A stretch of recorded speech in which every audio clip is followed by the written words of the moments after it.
Cyril المیڈا ایک پاکستانی صحافی جنہوں نے ڈان کے اسسٹنٹ ایڈیٹر اور کالم نگار کے طور پر خدمات سر انجام دیں۔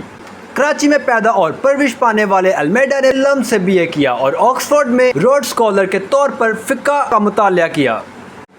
المیڈا کو اس وقت پاکستان چھوڑنے سے روک دیا گیا جب انہوں نے 2016 کے ہندوستان پاکستان فوجی تصادم کے بعد ایک نیوز آرٹیکل لکھا اور پاکستان کے سویلین اور فوجی قیادت کے درمیان دراڑ کا اشارہ دیا۔ اطلاعات کے مطابق انہیں ایگزیکٹو کنٹرول لسٹ میں ڈال دیا گیا تھا۔ تاہم 3 دن تک میڈیا اور انسانی حقوق کے گروپوں کی تنقید کے بعد 14 اکتوبر 2016 کو ان کا نام ایگزیکٹو کنٹرول لسٹ سے نکال دیا گیا۔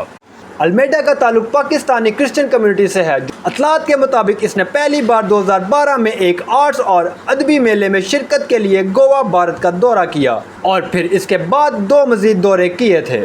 انگلینڈ میں تعلیم حاصل کرنے کے بعد المیڈا واپس کراچی آ گئے۔ انہوں نے تقریباً 1 سال تک قانون کی مشق کی اور ڈان کے ساتھ صحافی بننے کے لیے کیریئر تبدیل کیا۔ 2013 میں انہیں ترقی دے کر ڈان کے اسسٹنٹ ایڈیٹر بنا دیا گیا۔ وہ دوسرے نیوز میڈیا میں بھی کبھی کبھار معاون ہیں۔ اکتوبر 2016 میں ڈان نے صفحہ اول پر المیڈا کا ایک موضوع شائع کیا جس میں کہا گیا تھا کہ پاکستان کی سویلین حکومت کے کچھ لوگوں نے قومی سلامتی کمیٹی کے ایک اعلیٰ خفیہ اجلاس میں فوجی حکام کا سامنا کیا۔ ان کا کہنا تھا کہ انہیں مسلح گروہوں کے خلاف کریک ڈاؤن کرنے کے لیے مزید کام کرنے کے لیے کہا جا رہا تھا۔ اس کے باوجود جب بھی قانون نافذ کرنے والے اداروں نے کارروائی کی، سیکیورٹی اسٹیبلشمنٹ نے گرفتار افراد کو رہا کرنے کے لیے پس پردہ کام کیا۔ انہوں نے رپورٹ کیا کہ شہریوں نے خبردار کیا ہے کہ اگر سیکیورٹی اسٹیبلشمنٹ نے پاکستان سے سرگرم دہشت گرد گروپوں کے خلاف کارروائی نہیں کی تو پاکستان کو بین الاقوامی انتہائی کا خطرہ ہے۔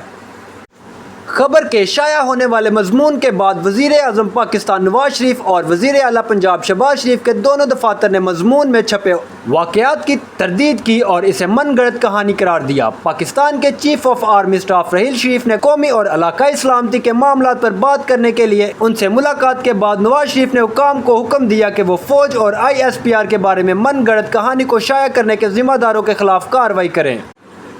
جب وہ 3 اجلاسوں میں پیش نہ ہو سکے تو ان کے خلاف ناقابل ضمانت وارنٹ گرفتاری جاری کر دیے گئے۔ بیرون ملک سفر پر پابندی لگاتے ہوئے المیڈا کو ایگزیکٹو کنٹرول لسٹ میں بھی رکھا گیا تھا۔ یہ واضح نہیں تھا کہ آیا المیڈا پر بھی غداری کے الزامات لگائے گئے تھے۔ معلومات کا قابل اعتماد ذریعہ CRC۔ جڑے رہیں CRC کے ساتھ۔